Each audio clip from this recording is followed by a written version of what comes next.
Shalom, selamat pagi saudara-saudara yang terkasih di dalam Tuhan Yesus Kristus. Selamat berjumpa kembali di renungan pagi hari ini. Sebelum kita membaca dan merenungkan firman Tuhan, marilah kita bersama-sama mempersiapkan hati dan pikiran kita dan memohon tuntunan Roh Kudus. Mari kita berdoa. Selamat pagi Bapa di sorga, Allah yang maha pengasih dan maha baik. Terima kasih untuk penjagaan-Mu semalaman, sehingga kami bisa tidur dengan nyenyak. Terima kasih untuk pagi yang indah yang Kau sediakan untuk kami. Dan saat ini kami mau mendengarkan firman-Mu yang menjadi sumber kekuatan di dalam kehidupan kami. Amin. Saudara yang dikasihi Tuhan, renungan firman Tuhan pada pagi hari ini terambil dari Matius pasal 5 ayat 13 sampai ayat 16. Saya akan membacakannya untuk kita. Kamu adalah garam dunia.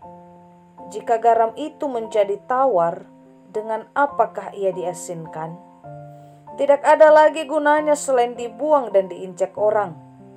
Kamu adalah terang dunia. Kota yang terletak di atas gunung tidak mungkin tersembunyi. Lagi pula, orang tidak menyalakan pelita lalu meletakkannya di bawah gantang, melainkan di atas kaki dian sehingga menerangi semua orang di dalam rumah itu. Demikianlah hendaknya terangmu bercahaya di depan orang, supaya mereka melihat perbuatanmu yang baik dan memuliakan Bapamu yang di sorga. Demikian pembacaan firman Tuhan.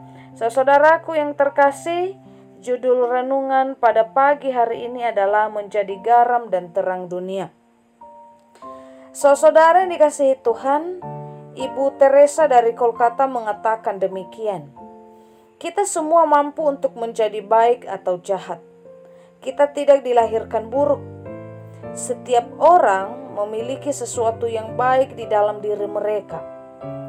Ada yang menyembunyikannya, ada yang menolaknya, tetapi kebaikan itu sungguh ada di sana. Allah menciptakan kita untuk mencintai dan dicintai. Maka kita diuji oleh Allah untuk memilih salah satu jalan ini. Rupanya ada orang-orang yang menyembunyikan kebaikannya.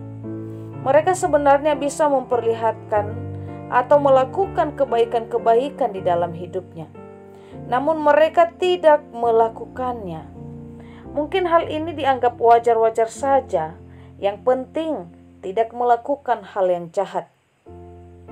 Namun Yesus melihat hal ini bukan hal yang wajar. Tidak cukup hanya menjadi orang yang tidak melakukan hal-hal jahat. Seseorang yang beriman kepada Tuhan dipanggil untuk memperlihatkan atau mewujudkan kebaikan-kebaikan Bapa di dalam hidupnya. Murid-murid Yesus dan kita semua diingatkan oleh Yesus akan hakikat dan panggilan kita. Yesus menggunakan kiasan yaitu mereka adalah garam dan terang dunia. Menjadi garam dunia artinya setiap orang Kristen diberikan kemampuan untuk memberikan pengaruh pada dunia dan sekitarnya. Pengaruh yang mereka berikan mungkin kecil atau kelihatan sepele. Sebagian lagi besar dan mengubah dunia secara drastis. Namun, yang Yesus mau tekankan di sini adalah kehadiran kita di dunia menunjukkan nilai-nilai kerajaan surgawi. Kita memberikan pengaruh dengan hidup berbeda dengan nilai-nilai di dunia ini.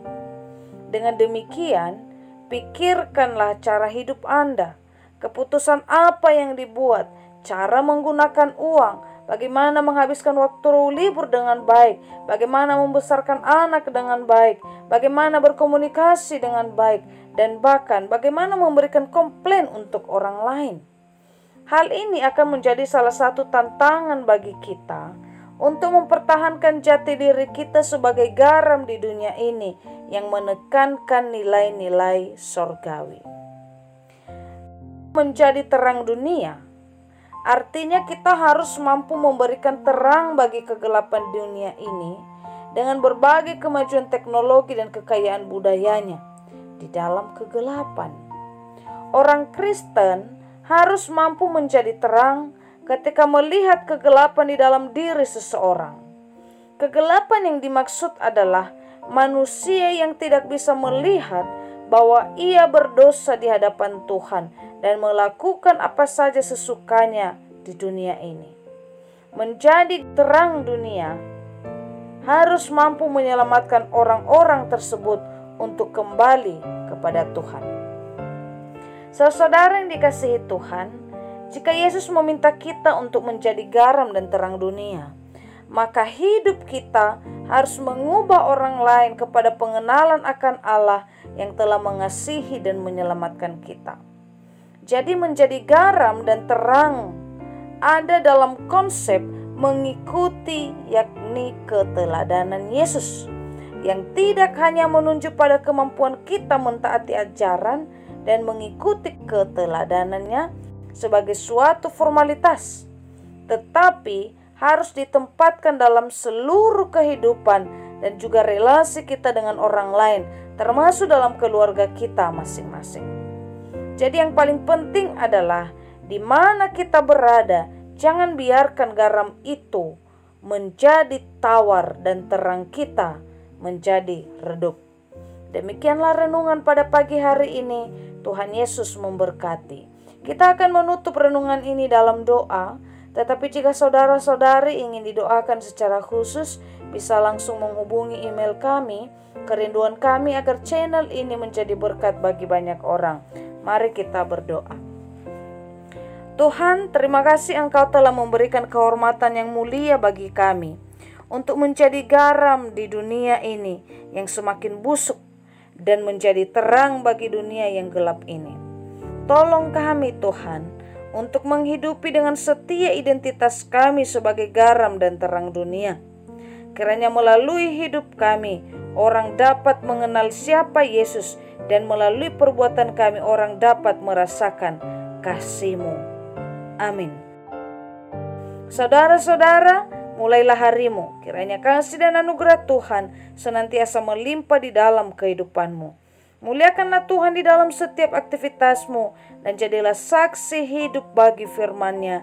Roh Kudus menyertai kita semua sampai berjumpa kembali di renungan berikutnya. Tuhan Yesus memberkati.